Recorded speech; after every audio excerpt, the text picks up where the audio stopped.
आपका तीसरा chapter chemistry का खत्म हो गया है और ये आपका बिल्कुल नया चैप्टर और वो है रासायनिक बल गतिकी। यानी कि आप बात करें तो केमिकल काइनेटिक की आप बात कर रहे हैं। देखिए रासायनिक बल गतिकी होता क्या है, फर्स्ट ऑफ ऑल उसको समझते हैं। रासायनिक तो आपको पता है केमिकल जो, अरे इधर देखिए ना, उसको छोड़िए ना, बाद में उसको हम लोग केमिकल काइनेटिक। देखिए काइनेटिक का मतलब क्या होता है उसको समझिए, गति। ऐसे देखिए ना बल गतिकी, तो बल गतिकी का मतलब क्या है कि वो ऐसी रासायनिक अभिक्रिया जिसमें हम लोग अभिक्रिया के वेग का अध्ययन करते हैं। अभिक्रिया के वेग या अभिक्रिया की क्रिया विधि मैकेनिज्म को अध्ययन करते हैं, उसको हम लोग क्या बोलते हैं, रासायनिक बल गतिकी। तो रासायनिक बल गतिकी से मान के चलो इसको आप ऐसे समझिए कि आपके पास कोई अभिकारक है, रिएक्टेंट है, और वो रिएक्टेंट ए है, और इस ए रिएक्टेंट को आपने रिएक्शन करवाया, प्रोडक्ट दिया बी। ठीक है, तो आप अच्छी तरह से जानते हैं कि अगर मान के चलो कि इधर कोई ग्लास है और इस ग्लास से आप इस ग्लास में पानी भर रहे हैं, इसमें से इसमें आप पानी भर रहे हैं, तो पानी जब इसमें से निकलेगा तो इसमें बढ़ेगा ना, समझ में आ रही बात। लेकिन जितना रफ्तार से पानी इसमें से निकलेगा उतना ही रफ्तार से इसमें पानी क्या होगा, आपका बढ़ेगा। मतलब ओवरऑल देखा जाए तो हम लोग एक कह सकते हैं कि जिस स्पीड से यहां से पानी आप निकालिएगा वही स्पीड से पानी इसमें क्या होगा, भरेगा, यानी कि बढ़ेगा। तो अभिक्रिया में भी सेम प्रोसेस यही होता है। अभिक्रिया की आप बात कीजिए तो इसमें भी प्रोसेस वही होता है, जितना फास्ट, जितना तेजी से अभिक्रिया करेगा रिएक्टेंट उतना ही तेजी से इसका प्रोडक्ट में वृद्धि होगी। वृद्धि समझ में आ रहा है, मतलब कि जितना फास्ट गति से रिएक्शन करेगा उतना ही फास्ट गति से इसका प्रोडक्ट बनेगा। जैसे यहाँ पानी में आप देख रहे हैं कि जितना तेजी से पानी इसमें से निकल रहा है उतना ही तेजी से पानी इसमें क्या हो रहा है, भर रहा है। तो अगर मान के चलो कि पानी यहाँ निकाल रहे हो एकदम पूरा भयंकर 20 के स्पीड से, तो अगर 20 के स्पीड से निकाल रहे हो तो पानी इसमें 20 के स्पीड से निकल रहा है, तो भरेगा कितना से, 20 के स्पीड से। तो इसमें हम लोग उसी चीज का अध्ययन करते हैं जो इसको काम बेसी करते, मतलब कि इसके अभिक्रिया पर प्रभाव डाले। तो अभिक्रिया पर प्रभाव कौन डालेगा, जो वेग होगा इसका। और वेग हम लोग किसको कहते हैं, तो किस स्पीड से वो रिएक्शन कर रहा है। तो जिस स्पीड से वो रिएक्शन करेगा उसी स्पीड को क्या बोला जाता है, वेग बोला जाता है। तो हम लोग इस रासायनिक बल गतिकी यानी काइनेटिक, केमिकल काइनेटिक में अध्ययन किसको करते हैं, तो अभिक्रिया के दर, वेग या चाल या गति, कुछ भी कहिए, वेग कहिए गति कहिए, एक ही चीज है। तो अभिक्रिया के वेग या गति तथा क्रिया विधि मैकेनिज्म अभी हम नहीं बताएंगे आपको, इसके बाद बताएंगे। जब दूसरा तीसरा क्लास आएगा ना तो उसमें आपको समझाया जाएगा मैकेनिज्म क्या होता है। ठीक है, तो आप समझिए कि अभिक्रिया के वेग या गति एक ही चीज है, वेग बोल दिए या गति बोलिए, आपको कोई दिक्कत नहीं है। वेग या गति तथा क्रिया विधि का अध्ययन किया जाता है किसमें, रासायनिक बल गतिकी के। मतलब it is a branch of chemistry जिसमें हम लोग अभिक्रिया के वेग या गति तथा क्रिया विधि का अध्ययन करते हैं। जैसे देखिए यहाँ पर हम बताए भी कि मान के चलिए कि ये हमारे पास अभिकारक है और ये वाला प्रोडक्ट है। याद रखिएगा कि अभिकारक को हम लोग रिएक्टेंट बोलते हैं अंग्रेजी में, अभिकारक,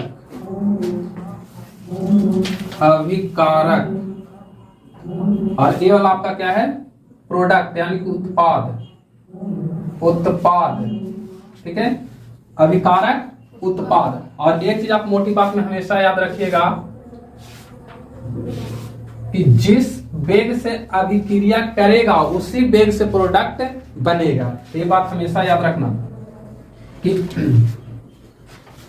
अभिकारक का वेग, अभिकारक का वेग और बराबर होता है किसका, प्रतिफल के वेग का। ये हमेशा याद रखिएगा। अब एक चीज और समझिए कि अगर इसमें से पानी हम निकाल करके इसमें डाल रहे हैं तो इसमें पानी क्या होगा, माइनस होगा। क्या डाउट, घटेगा तो माइनस ही ना होगा। और इसमें अगर पानी भर रही है, पानी बढ़ रहा है, तो इसमें क्या होगा, प्लस इसको एकदम इससे रिलेट करके समझिए। अब बताओ कि कोई भी अभिक्रिया में जब अभिक्रिया होता है तो प्रोडक्ट बनेगा, तो प्रोडक्ट में मात्रा क्या हो जाएगी, बढ़ जाएगी, और इसकी सांद्रता क्या हो जाएगी, घट जाएगी। तो अभिक्रिया के दौरान अभिकारक की सांद्रता कमती है और जबकि प्रोडक्ट की सांद्रता क्या होती है, बढ़ती है। तो जहां कमी होता है वहां क्या लगाते हैं, माइनस, और जहां बढ़ोतरी होती है वहां क्या लगाते हैं, प्लस। यहाँ कोई दिक्कत? तो बताओ तो कि इसकी अगर हम अभिक्रिया वेग लिखें तो अभिक्रिया वेग इसके लिए क्या हो जाएगा, ऋणात्मक, इसके लिए क्या हो जाएगा, ऋणात्मक, क्योंकि ये अभिक्रिया करेगा, प्रोडक्ट बनाएगा। तो अभिक्रिया के दौरान इसका सांद्रता में कमी होता है, याद रखिएगा, अभिकारक की सांद्रता में क्या हो जाएगी, कमी, सांद्रता में कमी, और जिसमें भी कमी हुआ वो क्या हो जाएगा, ऋणात्मक। इसकी सांद्रता में क्या होती है, वृद्धि होती है, यानी कि बढ़ता है। तो बढ़ेगा तो इसकी क्या हो जाएगी, प्लस, बढ़ता है तो जिसका बढ़ेगा वो आपका धनात्मक यानी कि प्लस होता है, जिसका घटता है वो माइनस होता है। ठीक है, तो अभिक्रिया क्या होगी, अभिक्रिया वेग क्या होता है आप समझिए कि यहां से यहां तक, यहां से यहां तक, यानी कि ए से बी, यानी कि अभिक्रिया अभिकारक की सांद्रता और प्रोडक्ट की सांद्रता में परिवर्तन होने में जो भी समय लग जाए, जो भी समय लग जाए उसको हम लोग क्या बोलते हैं, वेग। ठीक है, यानी कि इसको अगर आप डिफाइन करो तो ऐसे लिख सकते हैं कि अभिकारक या उत्पाद के सांद्रता में परिवर्तन की दर, और दर का मतलब आप समय से भागा दीजिए। तो अभिकारक या उत्पाद की सांद्रता परिवर्तन की जो दर है, rate of change in concentrations, reactant और प्रोडक्ट, तो उसे हम लोग क्या बोलेंगे, हाँ, उसे हम लोग बोलेंगे रासायनिक अभिक्रिया वेग या दर, या इसी का एक नाम और है गति।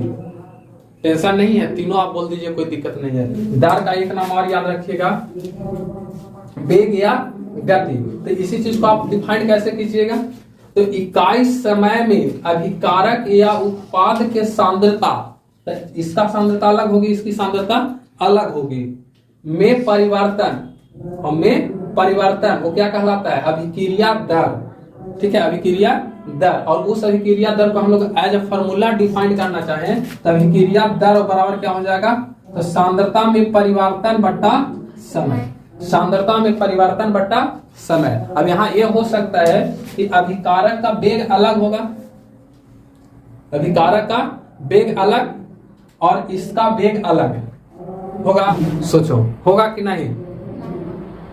देखो अंतर सिर्फ यही होगा, ऐसे अगर दोनों का अगर वैल्यू अगर अंक में देखिए तो समान।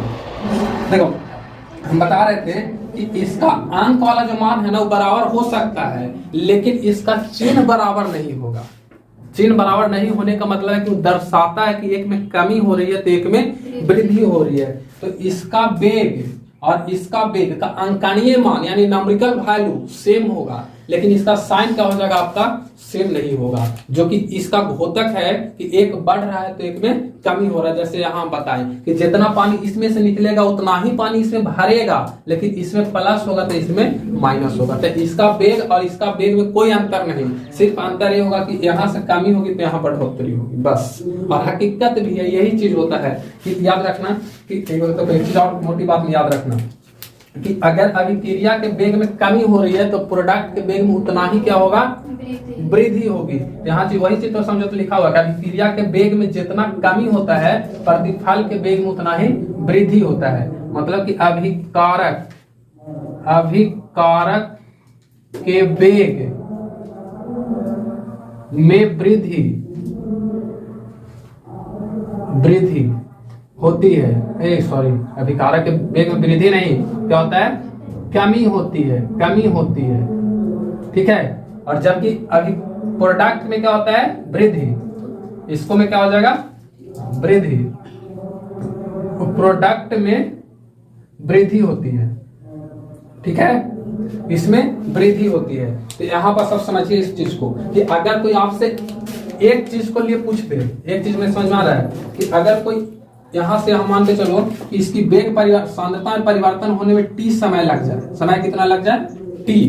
तो अगर कोई ए के लिए वेग स्थिरांक, सॉरी वेग पूछ दे, अभिकारक का वेग, ये मैंने कोई चीज अभिकारक, तो अगर वेग दर, और वेग दर किसका पूछ दे, ए का। तो ए आपका क्या है, रिएक्टेंट है कि नहीं, रिएक्टेंट है ना। तो रिएक्टेंट है तो आप खुद ही सोचिए तो कि ए है तो इसमें आपका क्या हो जाएगा माइनस, क्योंकि देखिए यहाँ साइन क्या है माइनस। तो यहाँ पास आपको कुछ नहीं, सिर्फ साइन आपको माइनस कर देनी है, माइनस क्या हो जाएगा माइनस, और यहाँ पर सांद्रता।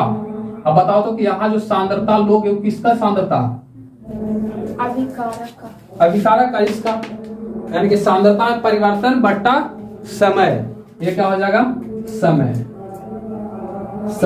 अब यही चीज, एक चीज और समझिए कि अगर इस बी की बात कर दे तो बी में बताइए तो सब कुछ यही रहेगा, लेकिन सिर्फ माइनस के जगह पे क्या हो जाएगा प्लस। तो अगर यहाँ वेग दर आपका पूछ दे किसका, बी का, वेग दर बी का पूछ दे, बी का, टेंशन नहीं लेना है। तो यहाँ पास आपका प्लस हो जाएगा, प्लस हो जाएगा, यानी कि सांद्रता।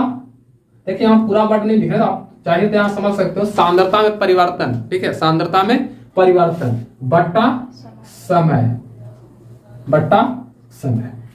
तो आप आराम से यहाँ समझ में आ जाएगा। इसको अगर सिंपलीकली अगर डिनोट करो तो आप ऐसे भी लिख सकते हो कि change of rate in reactant, और यहाँ पास माइनस ए कर सकते हो बट्टा टी, कोई दिक्कत। और इसको आप चाहो तो क्या कर सकते हो, हाँ इसके लिए आप बी कर सकते हो, बी, और यहाँ पास प्लस चलेगा और यहाँ पास टी। तो ये क्या है, वेग में परिवर्तन, ये आपका वेग में परिवर्तन। लेकिन इस दोनों को अगर देखा जाए यहां से तो बताइए तो कि अभिकारक का वेग और बराबर प्रतिफल का वेग, दोनों का वेग बराबर होता है। तो आप यहां से एक चीज और भी तो बना ही सकते हो, लिख ही सकते हो, और वो क्या लिख सकते हैं आप,